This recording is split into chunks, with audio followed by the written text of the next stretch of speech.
the definition of marketing, is communicating the value of a product or service.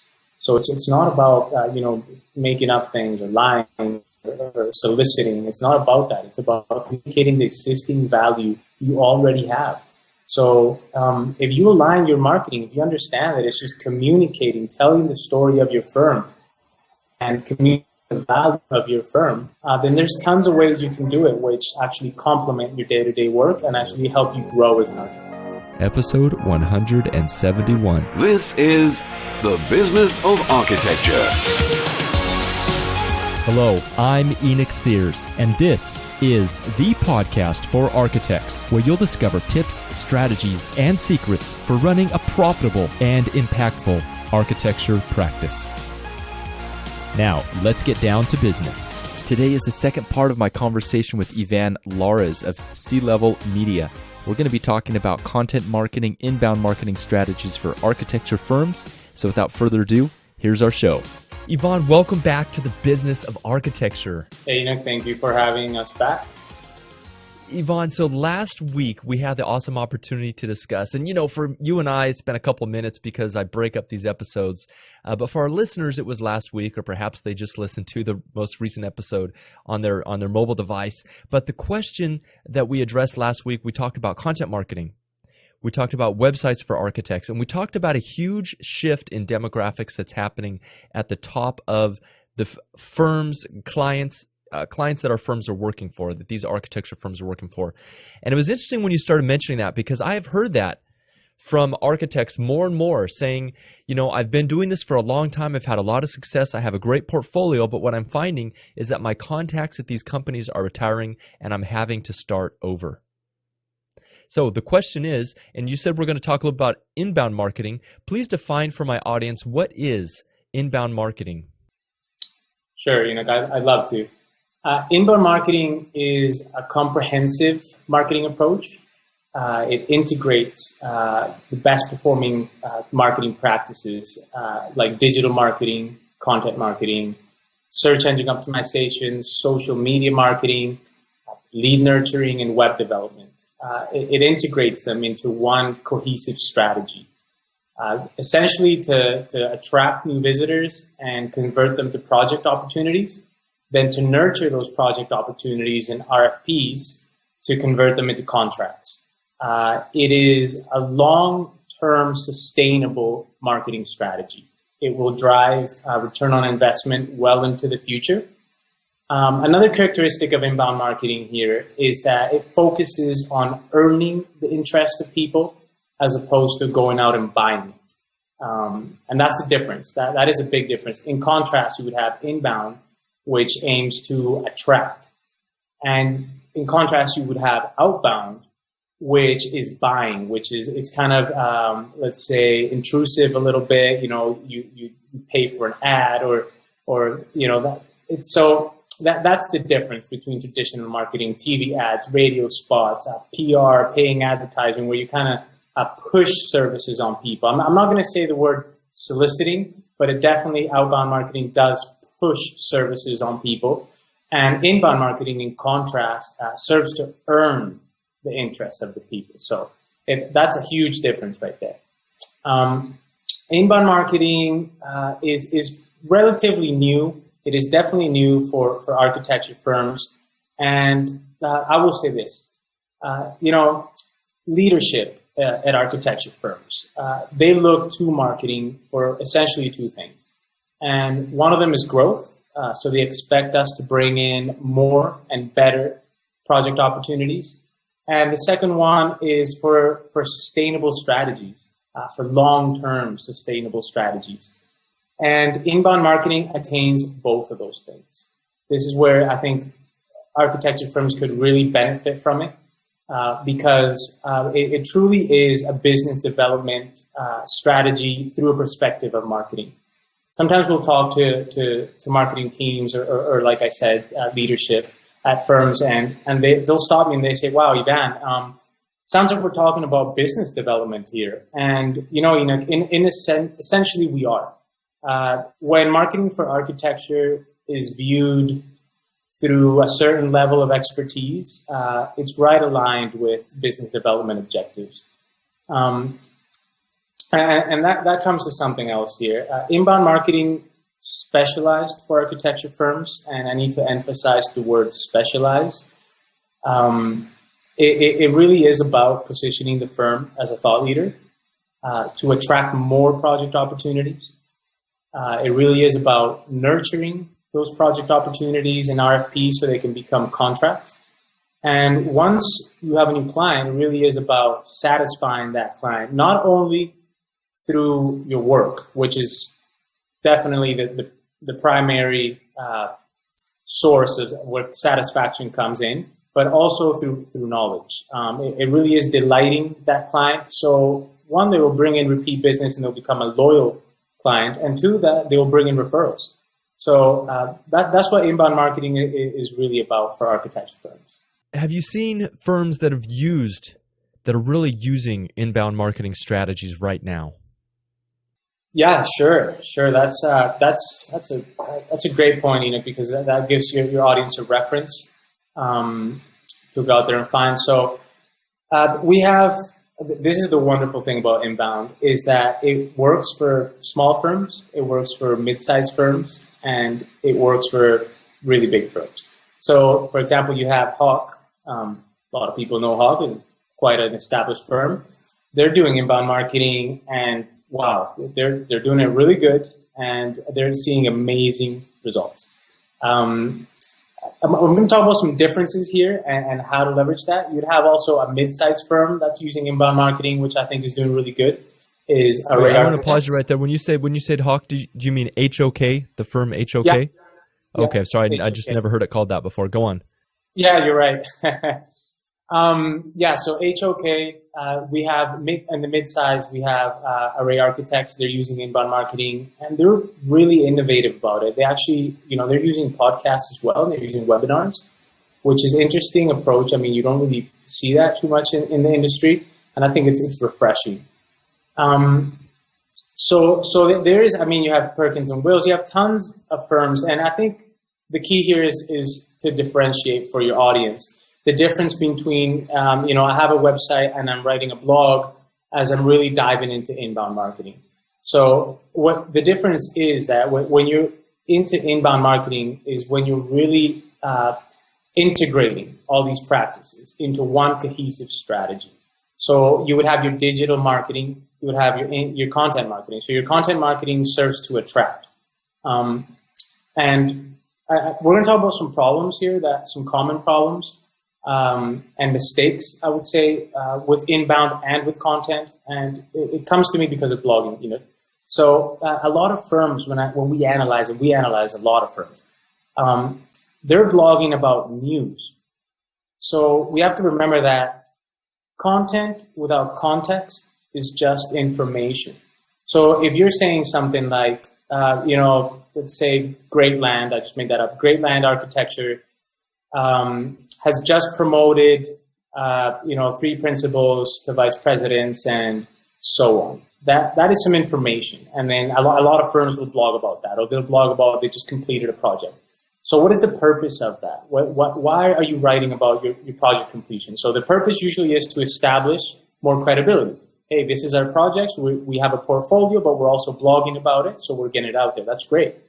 But you can't just stop there. And I'll be frank, a lot of people won't really take too much interest in that. What clients are looking for now is knowledge. So they want to see that your firm has an innovative approach to design, to materials. They want to see that your firm can solve problems. And that's what they really want to see in your blog. That's what they want to see, through a research paper. They want to see how you're attacking these problems, how you're thinking about sustainability. So I would say a lot of firms need to write more about that. And I know it's hard.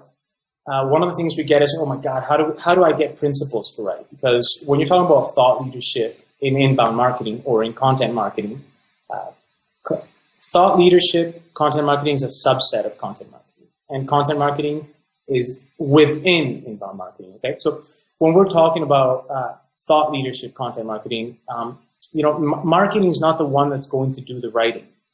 This is something that we express quite often. You need to really position your best professionals and get them to do the writing. They are in the day-to-day projects. They know how to solve them. They encounter them. They have the vision. They are really the subject matter experts. So I know it's hard to get them to write. So here's a takeaway for your audience. There's 3 ways you can do it. I mean, by setting the topics that you're going to be talking about, by communicating to them that they don't need to write a 2,000 word paper. They only need little extracts. So 500 words, 300 words extracts. And by putting a strategy behind that, say, hey, you could do it at once every 2 weeks about this topic, about the project you are in right now. So that's one way. If they're not good at writing, interview them, call them up, interview them, write it down, ghostwrite for them, send it back to them. They can revise it and they can approve it. Interviewing is a great way to get to extract that knowledge out of your professionals. And the other way would be just, hey, tell them to send you some bullet points. You do the writing based on that. Send it back to them. They can edit it. They can add the fine details. They can bring more depth to it, and then put that out on your blog. But you really want to write on your blog about knowledge, innovative approach. It's good to write about news. It's good to write about your project, but don't forget knowledge. And once people get writing, this is a great thing. And this is why it's sustainable and long-term. We have people that actually say, hey, thank you. By writing, I have, I'm getting more focus in.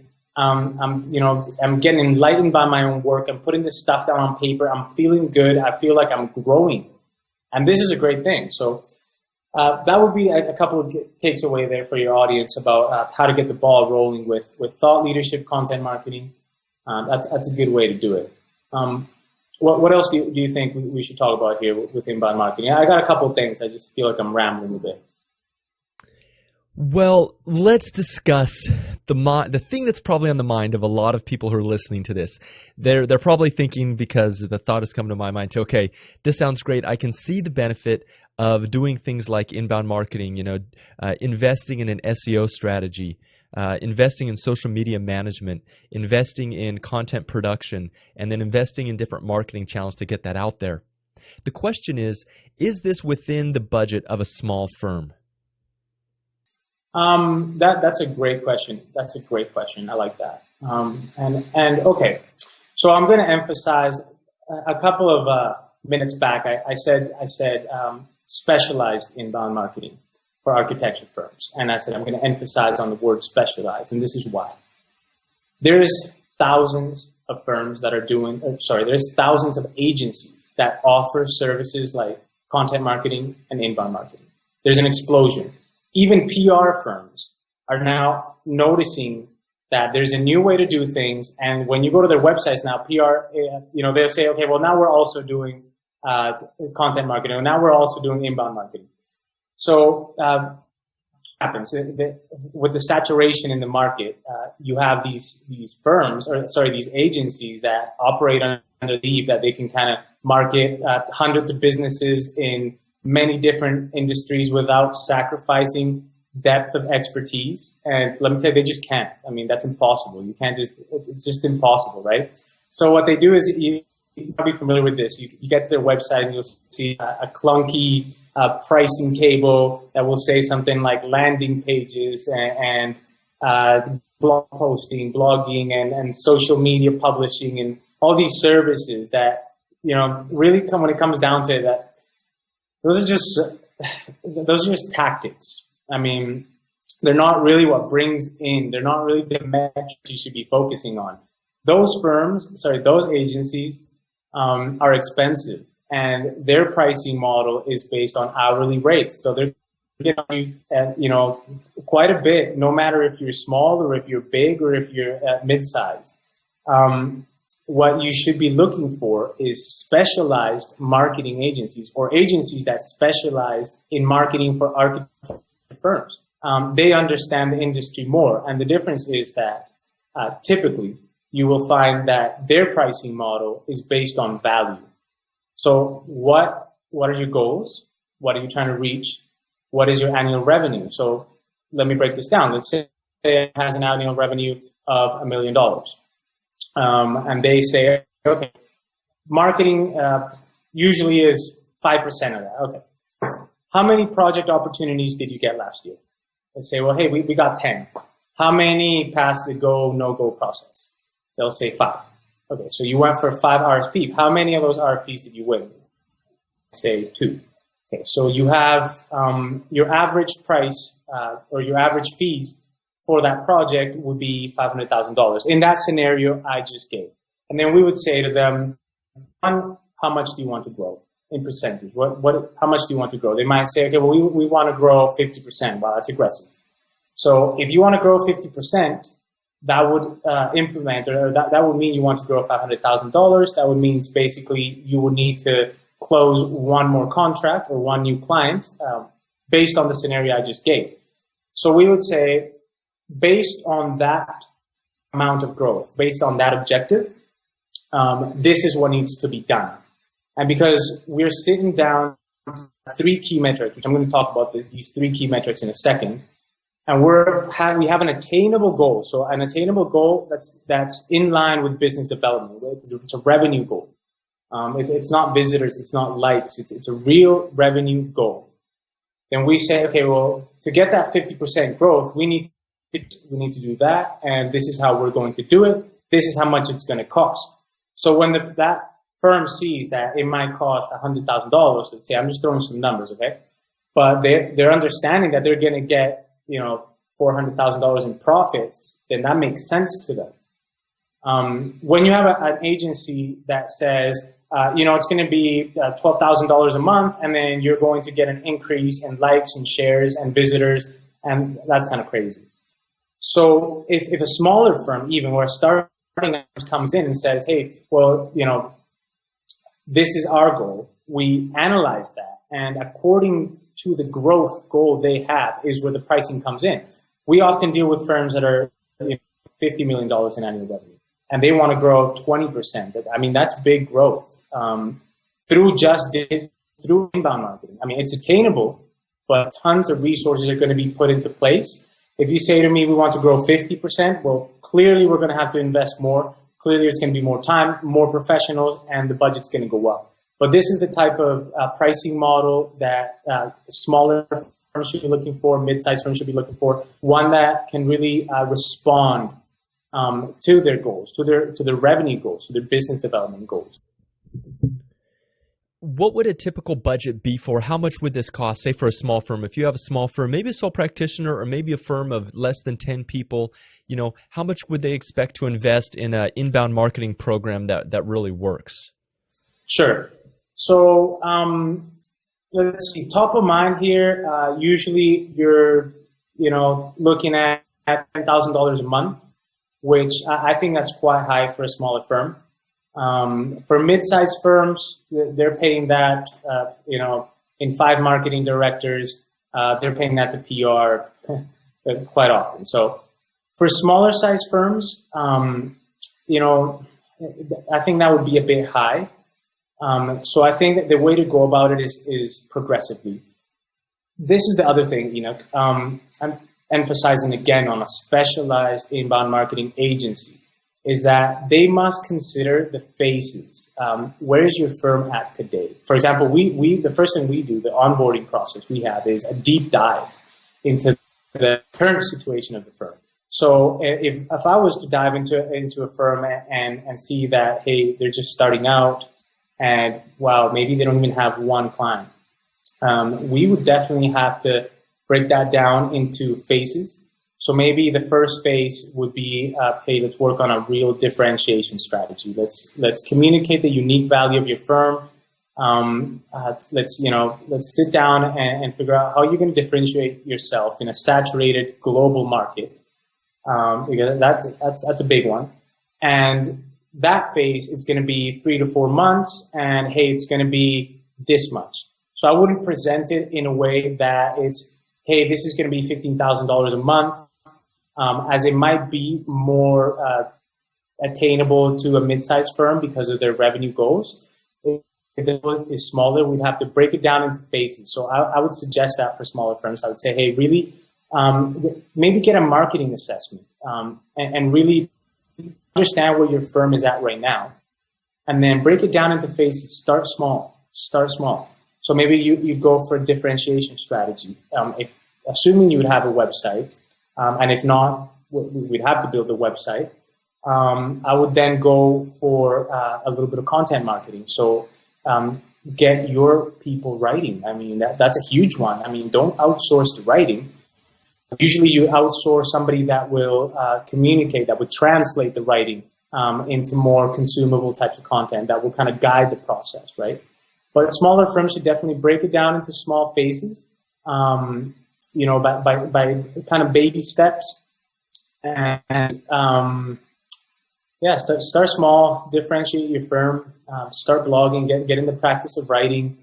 Visibility will come. And if a firm sees that you have a well-differentiated purpose, that your firm is well-differentiated in the marketplace, so you're specialized, you really stand out, and they see that you're blogging and they can see your expertise, clients will come in. Clients will come in. Social media is free.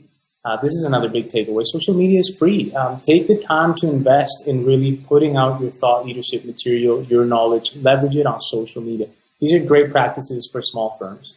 Well, let's talk about some of the lower cost options because frankly, $10,000 a month is going to be totally out of the reach of what we would call small firms and definitely out of the reach of small practitioners, a lot of the people that listen to this show. So the question is this totally out of the reach of small firms? Should they be doing something else? Or what can they do which might be within their budget, which might be at the most maybe $2,000 to $3,000 a month? $2,000 to $3,000 a month. Great. One thing I say would be a great investment for those firms is knowledge. So they could invest. There's tons of resources out there. I would invite them also, to be a part of our marketing innovation for architecture firms community. We have a platform on LinkedIn. Actually, I think you joined that platform. We're happy to have you on board. Because that's a resource they can utilize for knowledge, and of course it's absolutely free. I mean, it's a place for leadership, for marketing teams, for entrepreneurs to discuss better practices on how to market their firm. So that is one resource that is absolutely free, and they can get knowledge they can start to apply themselves. Two, maybe invest in some courses. You have some great courses on your site. I mean, I think that's a great step. They're definitely accessible. I think that is a great way. So really, fuel yourself up with a lot of knowledge so you get as much as you can on your own. Next, like I said, I would break it down into small phases, and I would really talk. I mean, our agency, if a small firm says, "Hey, listen, we have $3,000," what we would do is we would attain to that budget and break it down into phases that would come up with that budget. And hey, what is your growth goal? What moves the needle for you? One client, one proposal, let's work on that. Then I would say, what can you do? What can't you do? So maybe an architect, essentially architects should be focusing on architecture, should be focusing on design. They should be focusing on innovation, on materials. They should be focusing on their clients. That's why content marketing and inbound marketing is great, because when you're blogging, and far beyond just your projects, when you're blogging about what you see, the problems you see, how you plan to attain them, you're growing professionally. So you're actually investing in yourself, and at the same time, you're going to be getting visibility. You're going to be getting people following you, understanding what you do, your points of view, and eventually you will get a client. So that is a great practice. Blog not only about your news, blog about knowledge, your unique views, your unique points of views. Get them out on social media. Social media is free. So these are great practices. Also, if you don't have the resources yourself, personnel resources, reach out to an agency that specializes and that will attain to your firm based on value-driven price models. So you have $3,000, you have $2,000 a month, great. If they're listening to you and if they're willing to attain that would probably be a specialized firm. One of these other firms that just want to do, one package fits all approach, they probably won't do that. So That's what I would say. Try to arm yourself with knowledge. Do as much as you can yourself, such as blogging about your unique points of view. Get it out on social media. Join our LinkedIn community. And ask for advice there. There's tons of professionals there that would be happy to give it.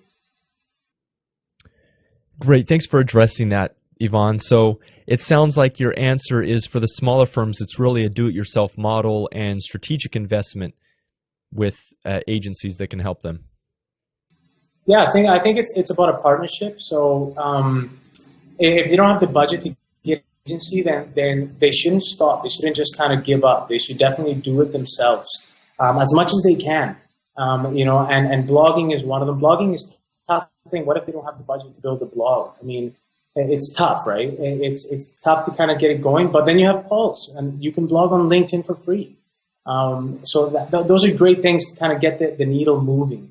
That's the way to go about it. I mean, and if you are thinking about an agency, you're a small firm and you have those $2,000, $3,000. Look for a firm that specializes in architecture firms and that will listen to you, that will actually say, hey, yeah, we can help you break this process down into phases and make it happen. Great. Look, you have an excellent resource on your website. It's a ebook that you prepared, How Leading Architecture Firms Use Inbound Marketing to Engage High-Value Clients.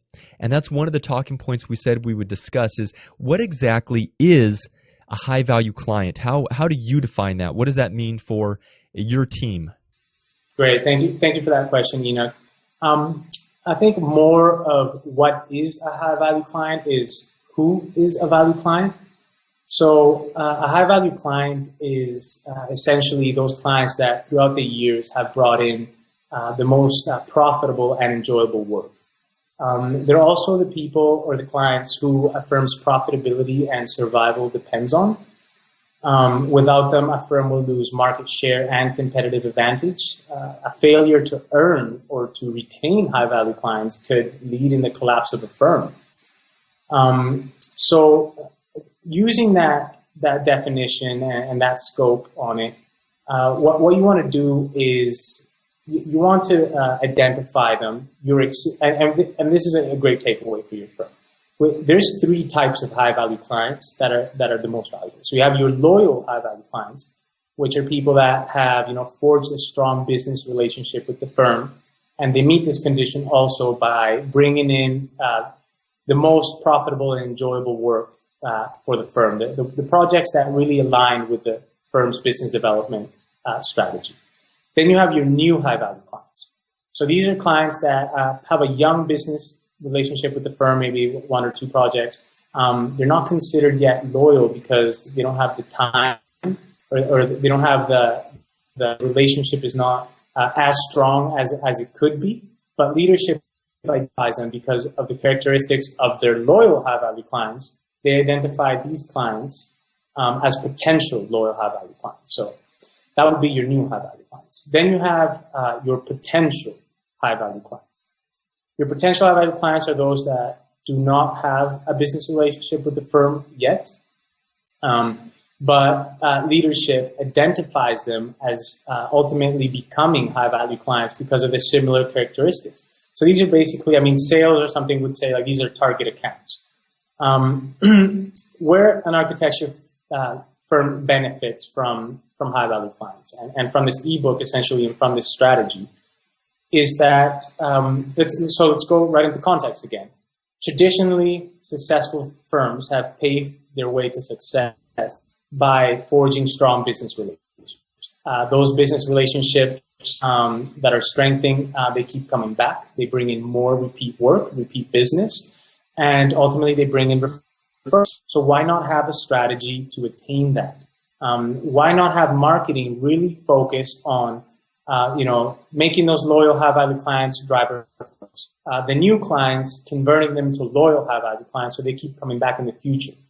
And going after the clients that fit the profile of what you foresee as bringing in the projects that best align with business development. So you do want to have a strategy, and this is what it should be focused on. Architecture firms shouldn't be looking for clients in a reactive manner. So it's not like whatever work comes in, we should be taken in. I know that sounds kind of privileged to be in that position. It is. I mean, when you're just starting out, you just need whatever client comes in. But eventually what you want to do is sit down and think what type of projects best benefit your firm and what clients fit that profile. And that's what identifying high-value clients is. That's what the ebook is about. The ebook is about, hey, how do you identify them and what kind of strategy you can have to engage these high-value clients and promote them each step of the way. So potential high-value clients, you want them to become clients.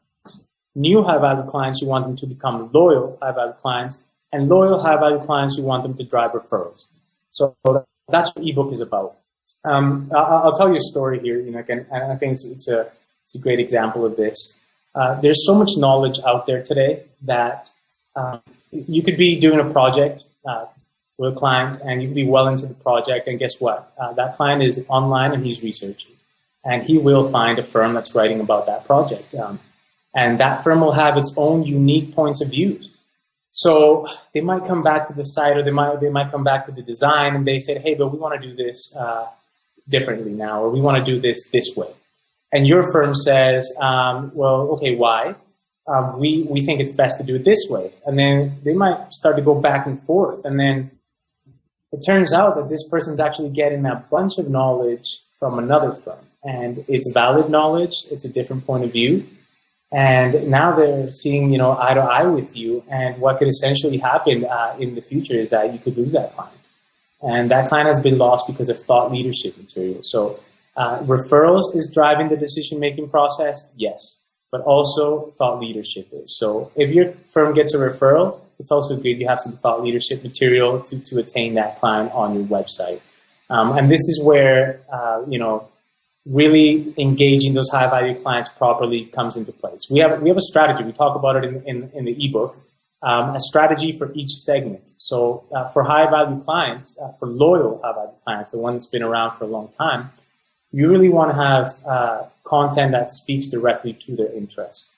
Another great strategy that your audience can apply here is that you can invite them to do co-written material. So let's say you're going to do an industry research, primary research. Why don't you invite them to come in and join you? That will really forge that business relationship, and they'll feel good about it. They'll feel like they're definitely taken into account, and that together you guys are making a change in the industry. That will drive referrals, and that will keep them loyal. For new high-value clients, we talk about how to convert them into loyal clients. So how can they stick around? How can we always be the firm that they come to for their repeat business? And what you want to do there is create content that empowers them.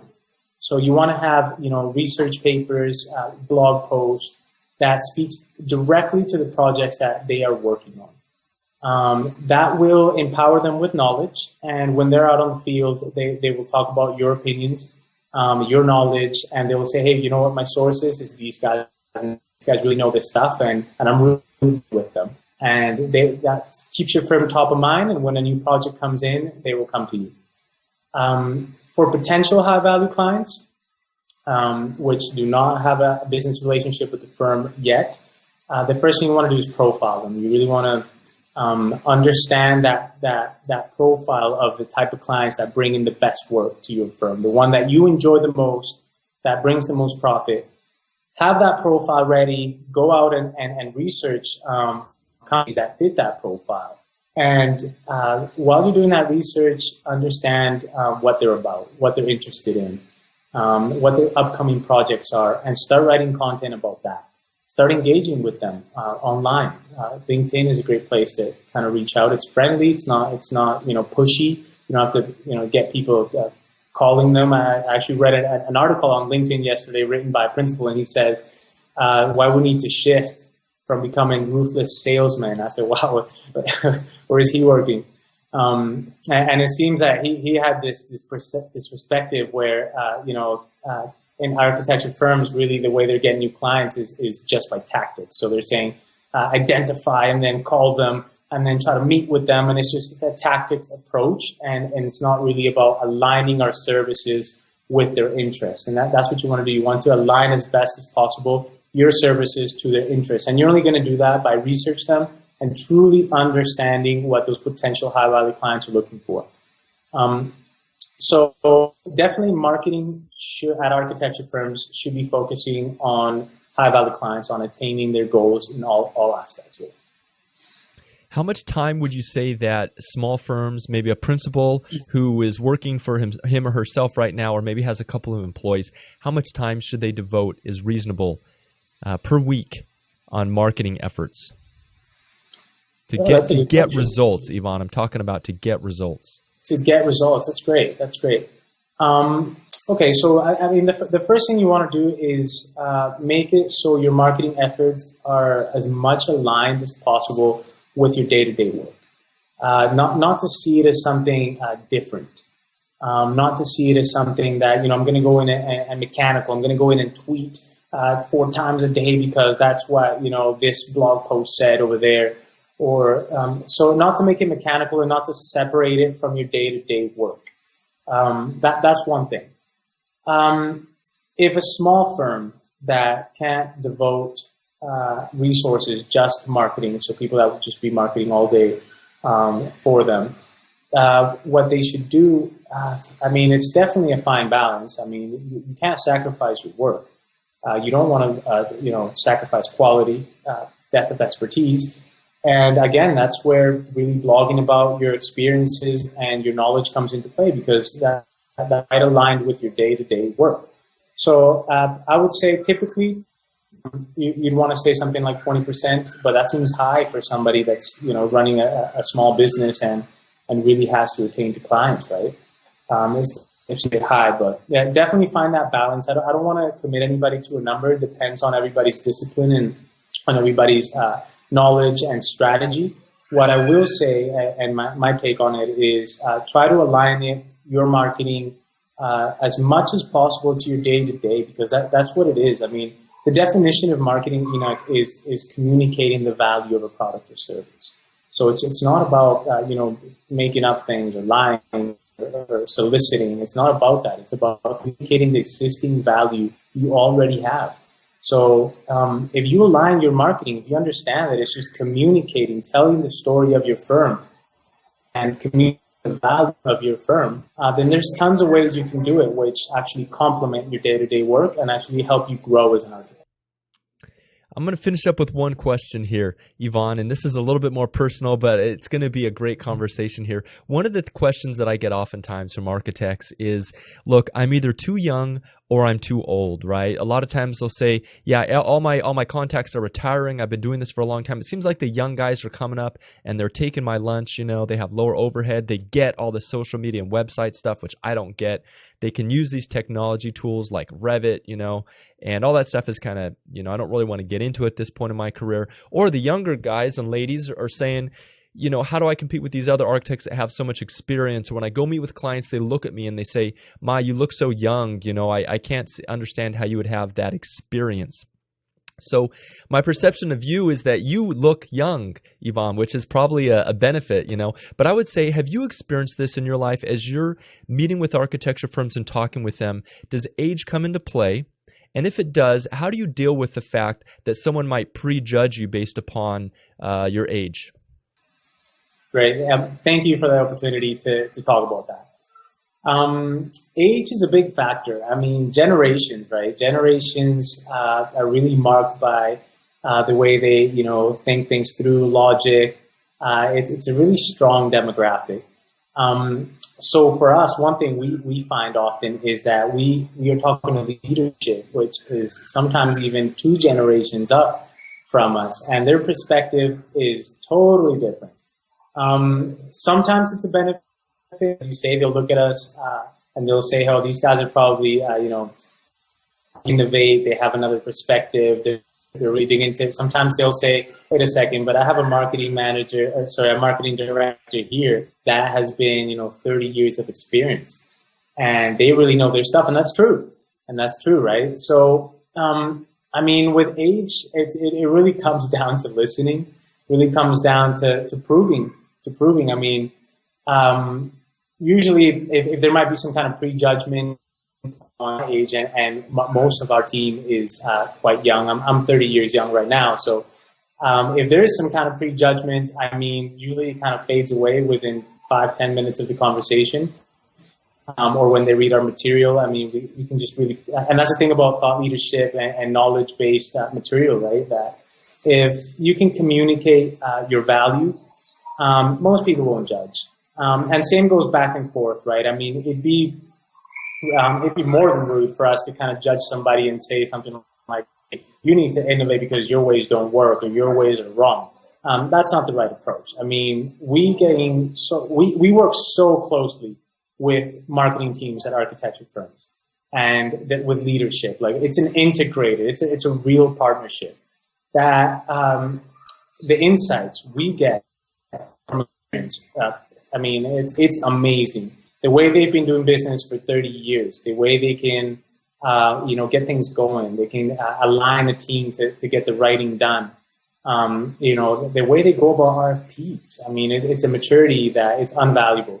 So I think it's a back and forth thing. I think there's only good things to be from multi-aged, partnership where you've got people in a generation and another coming in.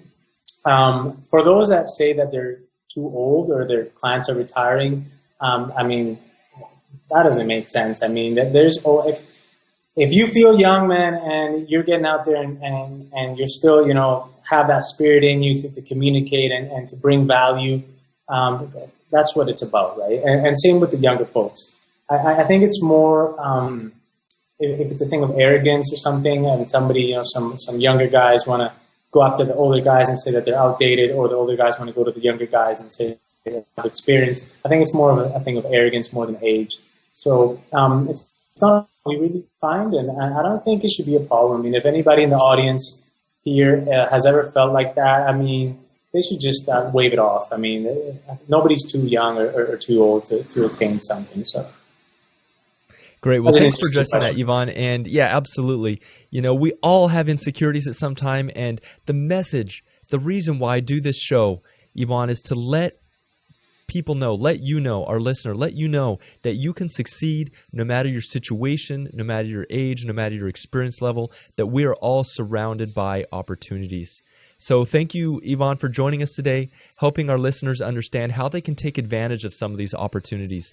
And we look forward to keeping in touch. I will put links to the resources we talked about in today's episode on the show notes page. So you're going to have to go to businessofarchitecture.com, look for the episode with Ivan Lares, and you will be able to see on there a link to their ebook and let me get the title here, on how leading architecture firms use inbound marketing to engage high-value clients. And I'll also put a link there to the LinkedIn group platform that you have that they can join to become part of this conversation and learn from what you and your partners are doing over there at C-Level Media. So thank you, Ivan, for joining us on the Business of Architecture today. Thank you so much for having us. You have a great show. I think it's great what you're doing, and you're building a strong community.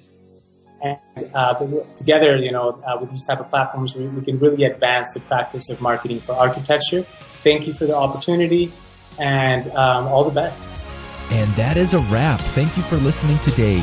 If you're looking for more time, freedom, impact, and income as an architect, get instant access to my free 4-part architect profit map by visiting freearchitectgift.com. The sponsor for today's show is ArchReach, the client relationship management tool built specifically for architects. If you want to systematize your marketing and business development, ArchReach will help you do it. Visit archreach.com to learn more.